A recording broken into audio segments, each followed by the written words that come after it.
কলকাতায় এসেছো আর ভিক্টোরিয়া যাওনি? তার মানে তোমার নিশ্চয়ই হাতে সময় নেই। তাই এবারে শীতে আর দেরি না করে মাত্র 50 টাকার টিকিট কেটে এইরকম সুন্দর একটা ভিউ নিতে পারো ভিক্টোরিয়া। তাই আর দেরি না করে চলে এসো।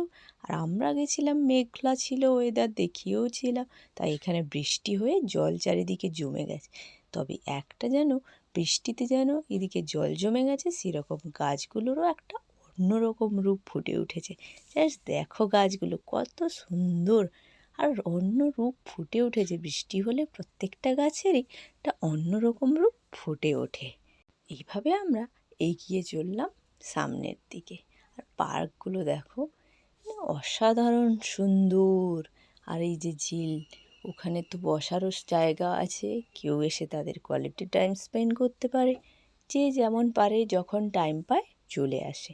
এইভাবে আমি, দিদি, সানি, দিদির হাজব্যান্ড সবাই এগিয়ে যাচ্ছি ভিক্টোরিয়ার দিকে। তবে সামনের দিক দিয়ে যাওয়া যায় না, এন্ট্রিটা হয় পেছন দিক দিয়ে আর এক্সিট হয় সামনের দিক দিয়ে।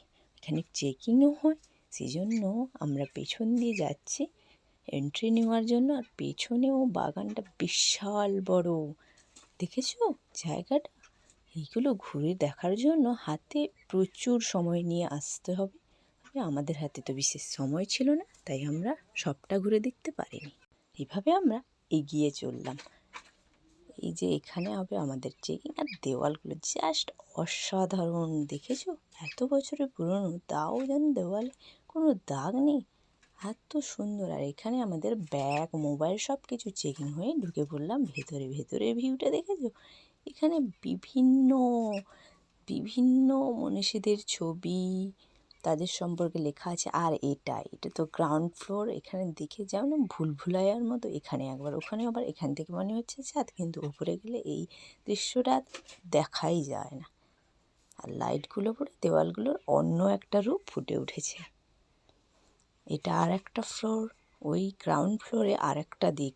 এখানে যে কতগুলো এরকম আছে দেখেই বুঝতে পারবে না। আর এখানে রাজাদের ইউজ করা বিভিন্ন জিনিস এখানে অ্যান্টিক পিস হিসেবে রেখেছে। আর একটা এইরকমই আর একটা ফ্লোর। এত বড়, ঘাড় ভেঙে দেখতে হবে, জাস্ট দেখতে থাকো।